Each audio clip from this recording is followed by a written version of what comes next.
We started the meditation journey, and instead of being in the house, we were standing in what looked like a small wooded area. I could tell that what we were seeing isn't what the property looked like now. My guide put his hand out to stop me from moving and just stood there for a moment, so I stopped. And pretty soon I saw what looked like a very tall, sort of native man, I think, walking. He had a strange gait.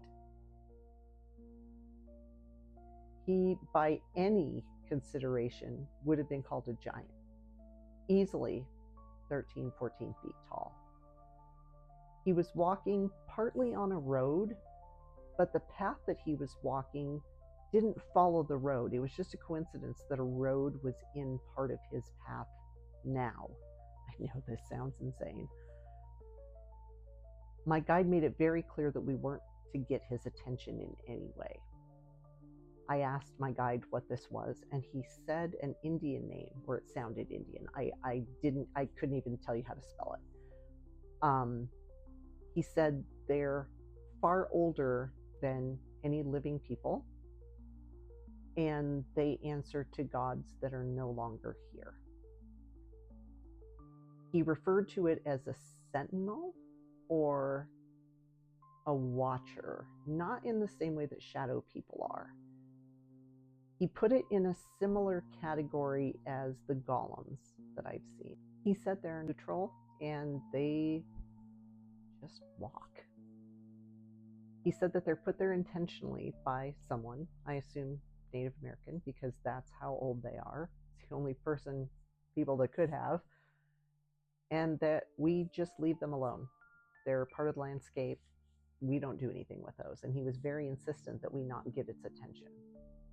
As it gets further and further away from us, my guide indicates that we're now able to approach the property. And what's interesting is I am seeing so many dead people in the area. We're talking hundreds of dead people in the area.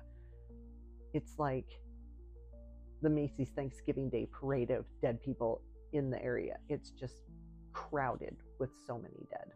What was interesting was the confluence of dead covered generations. Well, I noticed that there were people dressed very in what looked like Native American type clothes. It looked like that clothing covered hundreds of years. And there were a lot of people that looked like soldiers, kind of ragtag. I would have put in maybe the early 1800s.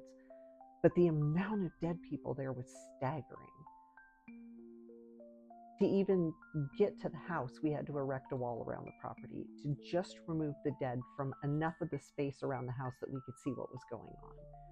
That alone would have been enough. It took a long time to clear out the dead from that area. And I asked my guide, where are they coming from?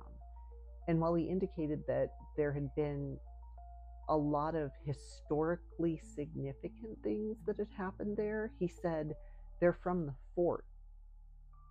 I didn't know where the woman lived. She didn't tell me what state she lived in. I have no idea what city she lived in.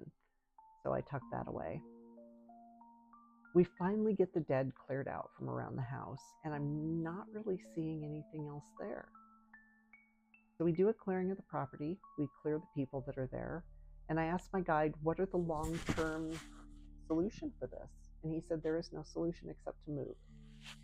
Because of the sentinel being that was there, because of the history of the property, whatever that was, its proximity to whatever the fort was, there wasn't going to be anything we could do long-term to be able to make change. There were just too many dead.